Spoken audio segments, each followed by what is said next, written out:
Most welcome to all of you. Today we will talk about one of the most important topic of the molecular biology, that is PCR. PCR means polymerase chain reaction. It is one of the most important technique frequently used in molecular biology. So let us see what is this and what is its importance.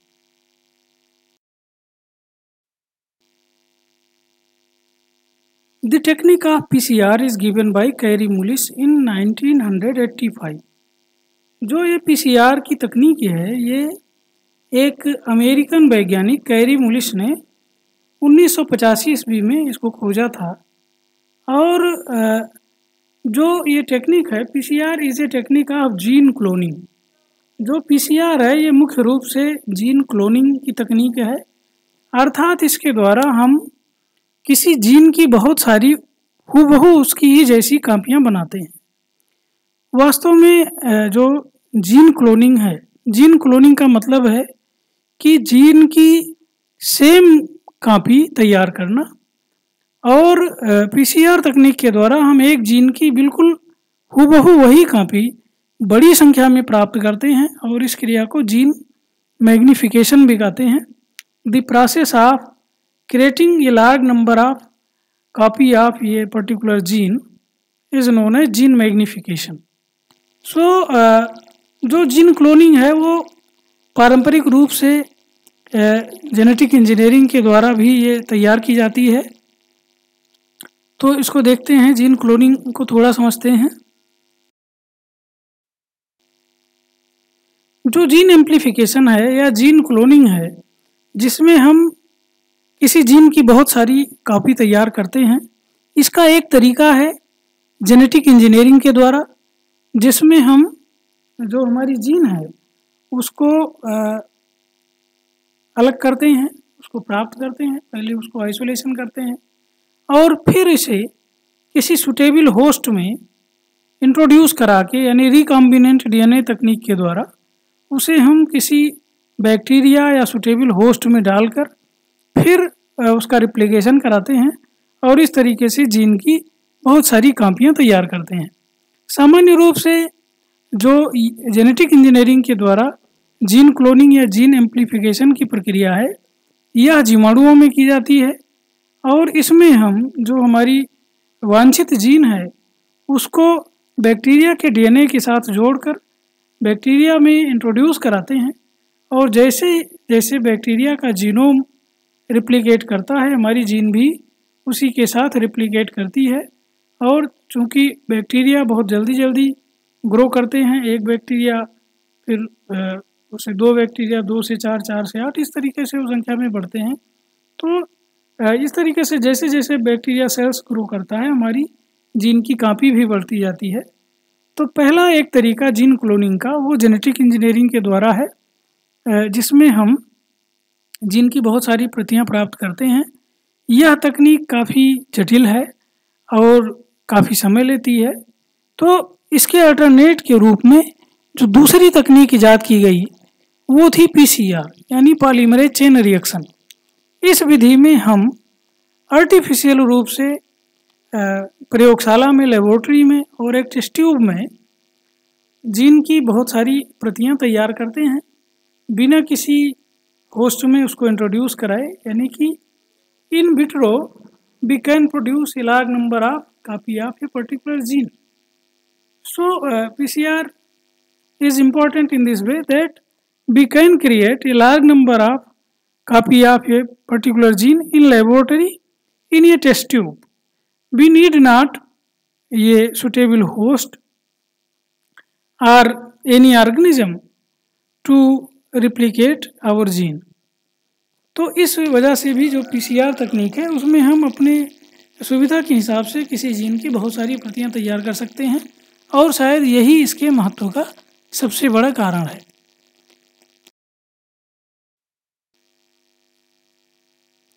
Now requirement of PCR। अब जो PCR है उसके लिए किन किन चीज़ों की ज़रूरत होती है।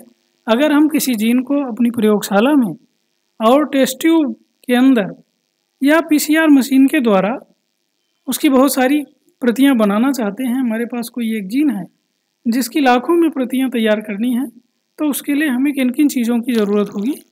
The things required for the cloning of A gene in PCR,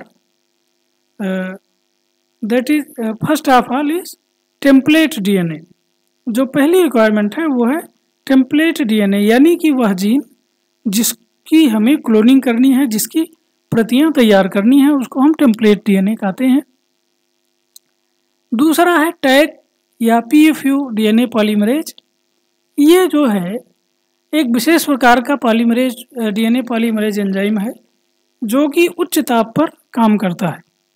tag polymerase सबसे पहले खोजा गया इस तरीके का पॉलीमरेज एंजाइम था जो कि थर्मोफिलस एक्वेटिकस नामक जीवाणु से निकाला गया। और इस पॉलीमरेज की विशेषता ये है कि यह उच्च तापमान पर स्टेबल रहता है और कार्य करता रहता है, यानी कि थर्मोफिलस एक्वेटस के अंदर ये जो है लगभग 70 डिग्री सेंटीग्रेड तापमान पर DNA का रिप्लिकेशन आसानी से कर सकता है।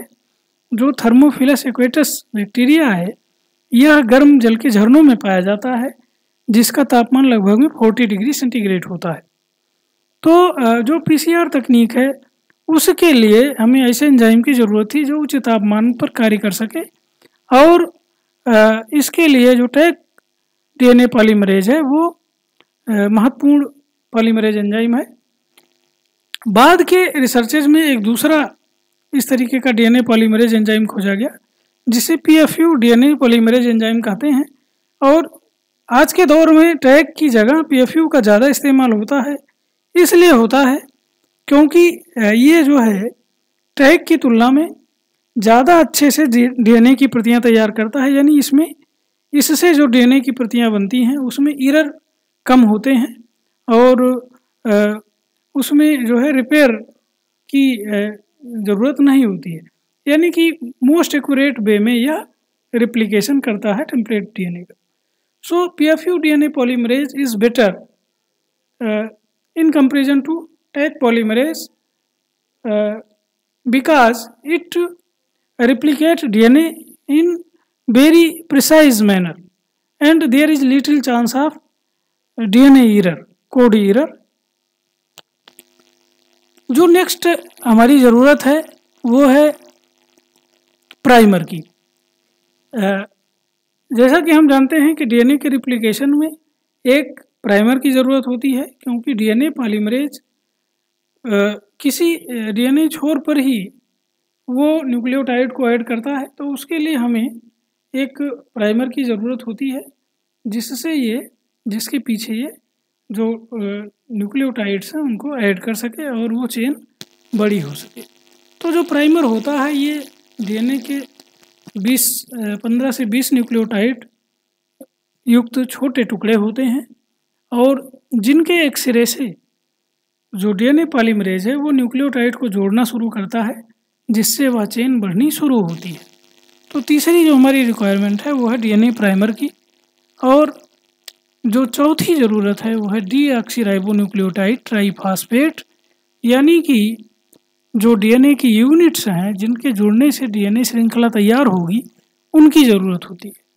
So for the entire technique of PCR, we require first of all the required gene or template DNA, second the DNA polymerase enzyme, third primer DNA primer, and fourth deoxyribonucleotide triphosphate, that is monomer of the DNA। Let's अब हम देखते हैं कि यह तकनीक काम कैसे करती है। Mechanism of PCR. The process of PCR carried out in a thermocycler machine। जो PCR की तकनीक है ये एक विशेष प्रकार की मशीन में कैरी आउट की जाती है, उसमें की जाती है, इसको कहते हैं थर्मोसाइक्लर मशीन। और इस मशीन की विशेषता ये होती है कि इसमें तापमान एक साइक्लिक वे में बदलता है, यानी कि पहले उच्च तापमान, फिर थोड़ा कम तापमान, फिर उच्च तापमान। तो इस तरीके से एक साइकिल चलती रहती है जिसमें तापमान अल्टरनेट क्रम में बदलता है, इसलिए इसको थर्मोसाइक्लर मशीन कहते हैं। PCR consist of 3 phase. अब इस मशीन में जो पीसीआर की तकनीकी है वह 3 स्टेज में पूरी की जाती है। पहला स्टेज जो है इसमें वो है डीनेचुरेशन ऑफ डीएनए स्ट्रैंड। दूसरा जो स्टेज है वो है annealing of primer and third stage जो है वो सिंथेसिस ऑफ न्यू डीएनए। तो there are 3 stage in which the polymerase chain reaction completed.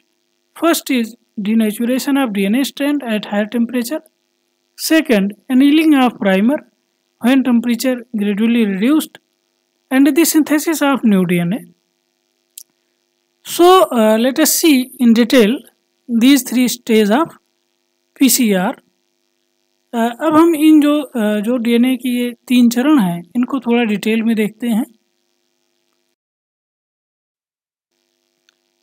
तो इस फिगर के माध्यम से हम लोग जो पीसीआर की तकनीक है उसको पूरा समझने का प्रयास करेंगे। देखिए सबसे ऊपर ये डीएनए की एक टेम्पलेट डीएनए है, यानी कि एक फ्रेगमेंट ऑफ डीएनए है, या हम कह सकते हैं कि एक जीन है। और जीन क्या होते हैं? डीएनए का एक लेंथ होता है, डीएनए के एक श्रृंखला होती है जिसको हम जीन कहते हैं। तो यही जो है वो टेम्पलेट के रूप में कार्य करती है। अब जो हमारा टेम्पलेट डीएनए है इसको हम जो बाकी सारी रिक्वायरमेंट्स हैं पीसीआर की, जिसको हम इससे पहले देख चुके हैं, प्राइमर, डीएनए पॉलीमरेज एंजाइम और डीऑक्सीराइबोन्यूक्लियोटाइड ट्राइफॉस्फेट, इन सारी चीज़ों को एक टेस्ट ट्यूब में लेके और फिर उसको पीसीआर मशीन में लोड करते हैं, उसमें रखते हैं। और शुरू में फिर मशीन का तापमान 94 डिग्री सेंटीग्रेड तक बढ़ता है, यानी लगभग में 94 डिग्री सेंटीग्रेड के उच्च तापमान पर यह मशीन जाती है, जिससे इस ऊंचे तापमान पर जो सेकंड स्टेज है इसका, उसमें हमारे टेम्पलेट डीएनए के दोनों डीएनए स्ट्रैंड वो अलग हो जाते हैं। इनके बीच के जो हाइड्रोजन बॉन्ड हैं वो इस ऊंचे तापमान पर ब्रेक डाउन हो जाते हैं, जिससे दोनों डीएनए की श्रृंखलाएं एक दूसरे से अलग हो जाती हैं। अब यहाँ से अलग होने के पश्चात पीसीआर का दूसरा स्टेज शुरू होता है, इसे कहते हैं एनीलिंग ऑफ ओलिगोन्यूक्लियोटाइड प्राइमर। और अब जो है मशीन का तापमान कम होना शुरू होता है और यह जो है 50 से 60 डिग्री सेंटीग्रेड पर आता है। इस तापमान पर फिर जो डीएनए के स्ट्रैंड हैं वो आपस में जुड़ना शुरू होते हैं, और इसी दौरान जो हमारा प्राइमर है, डीएनए का प्राइमर है, वो अपनी कॉम्प्लीमेंट्री सीक्वेंस पर जाके जुड़ जाता है। तो जो डीएनए प्राइमर हैं इनकी एक खास विशेषता होती है कि यह जीन के किसी एक छोर, जहाँ से जीन शुरुआत हो रही है, चाहे वो अग्रिम सिरा हो या पिछला सिरा हो, वहाँ के कॉम्प्लीमेंट्री डीएनए सीक्वेंस होते हैं। और जब टेम्परेचर कम होता है तो यह सिंगल स्ट्रैंडेड डीएनए के कॉम्प्लीमेंट्री न्यूक्लियोटाइड सीक्वेंस से जाके जुड़ जाते हैं, पेयरिंग करते हैं। तो ये हो गया हमारा second stage, annealing of the oligonucleotide primer at 50 to 60 degree centigrade.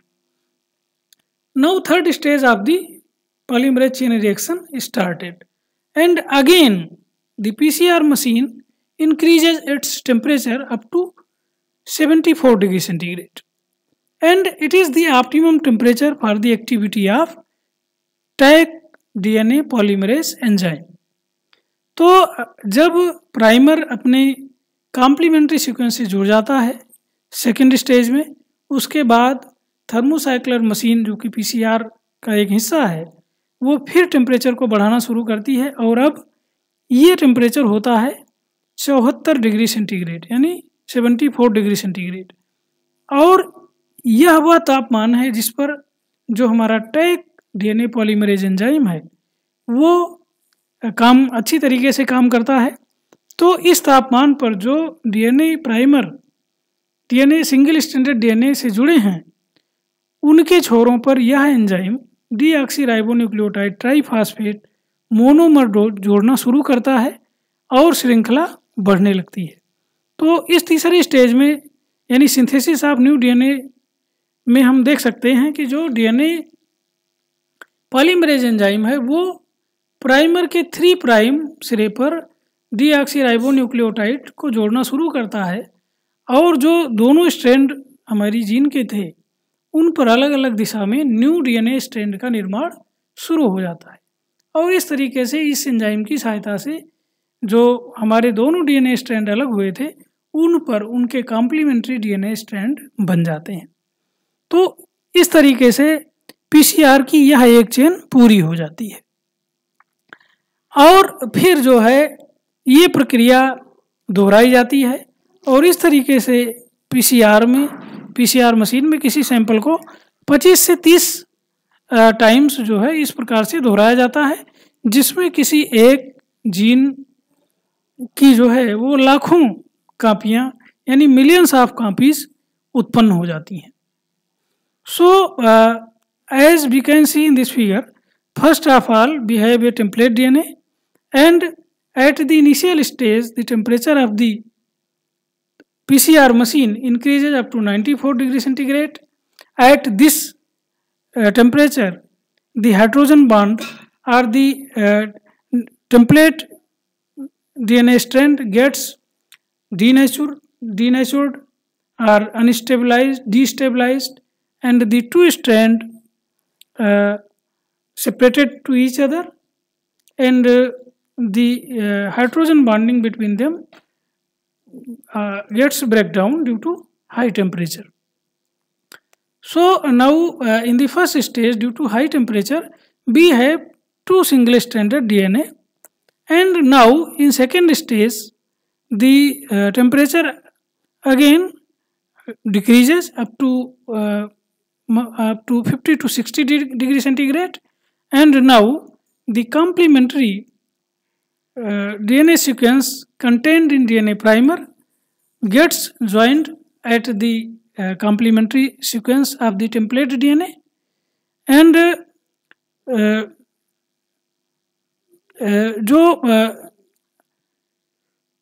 जो हमारे प्राइमर हैं,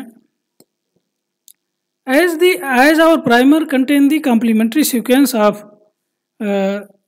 the complementary nucleotide sequence of the either pole of the gene, so they gets bind at their anterior or posterior pole of the gene sequence, and this is the second stage.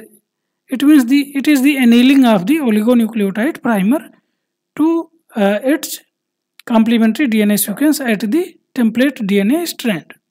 Now third stage is started and the temperature again rises up to 74 degrees centigrade. This is the optimum temperature for the activity of TAC DNA polymerase, and at this temperature the DNA polymerase started adding deoxyribonucleotide triphosphate at the 3' end of the DNA primer, and in this way the new DNA strand started to synthesize. So at the end of this stage, every single strand of the gene gets paired, and now it have two strands and we have two copy of the gene.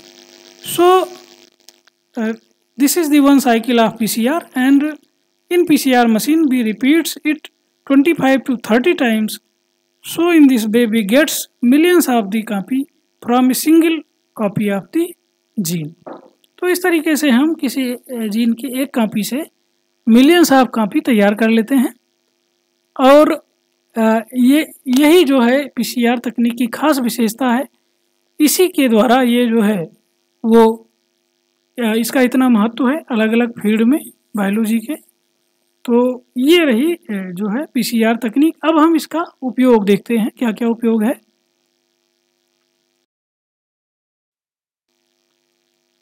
Now importance of PCR. So PCR technique has been used in many processes in biology. In biology, PCR technique used intensively in different fields such as forensic science, जो forensic science है वो जो criminal activities हैं उनको deal करने में उपयोग में लाई जाती है। तो इसके द्वारा जो इसमें तकनीक है, खासकर हमारी जो डीएनए फिंगरप्रिंटिंग तकनीक है, उसमें क्योंकि जब हम किसी घटना स्थल पर जाते हैं और वहाँ पर कोई बायोलॉजिकल सैंपल कलेक्ट करते हैं, तो वहाँ पर ऐसा हो सकता है कि हमें सैंपल काफ़ी कम मात्रा में मिले, या ज़्यादातर सैंपल वो डिस्ट्रॉय हो चुके होते हैं, अच्छे कंडीशन में नहीं होते, केवल कुछ ही कॉपी हमें प्राप्त होती है। तो उस बचे खुचे सैंपल से हम पीसीआर तकनीक के द्वारा उसकी मिलियंस ऑफ कॉपी तैयार कर लेते हैं ताकि आगे की रिसर्चेज उस पर की जा सकें। तो इस तरीके से पीसीआर की जो तकनीक है वो फॉरेंसिक साइंस में यूज होती है, अपराधों को सुलझाने में, अपराध विज्ञान में। और दूसरा जो है वो मेडिसिन और डायग्नोसिस में यूज होती है, यानी कि इसके द्वारा हम किसी जो न्यूबॉर्न बेबी है या कोई व्यक्ति है उसमें कोई डिफेक्टिव जीन की पहचान करने में, किसी रोग की पहचान करने में भी इसका उपयोग होता है। ऐसे में उस जीन की जो है वो बहुत सारी कापियाँ तैयार की जाती हैं, उसको मैग्नीफाई किया जाता है और फिर जो है उसकी एनालिसिस की जाती है। डायग्नोसिस में किसी बैक्टीरिया या किसी वायरस के इन्फेक्शन का पता लगाने में भी पीसीआर तकनीक का यूज होता है, और इसके द्वारा जो हम किसी सैंपल में किसी बैक्टीरिया या वायरस के जीन की उपस्थिति का पता लगाने में भी ये जो हमारी पीसीआर तकनीक है वो एक कॉम्प्लीमेंट्री स्टेज का काम करती है। और रिसर्च में मॉलिक्यूलर बायोलॉजी की बाकी सारी एक्टिविटीज़ में, खासकर जो रिसर्च एरियाज हैं उनमें भी पीसीआर तकनीक का काफ़ी बड़े पैमाने पर उपयोग होता है। तो पीसीआर तकनीक जो कि 1985 में खोजी गई थी, वो बायोलॉजी में काफ़ी इम्पोर्टेंट तकनीक है और इसके द्वारा हम कई ऐसी गतिविधियों को पूरा करते हैं जो आगे के लिए काफ़ी महत्वपूर्ण होती हैं। तो ये रही पीसीआर के बारे में, जो कि आणविक जीव विज्ञान का एक भाग है। आशा है कि ये सही समझ में आया होगा। अगर इससे संबंधित कोई क्वेश्चन है तो वो कमेंट सेक्शन में आप लोग लिख सकते हैं, जिसकी व्याख्या यथासंभव करने का प्रयास किया जाएगा। धन्यवाद। So thanks to all of you, and let's be end.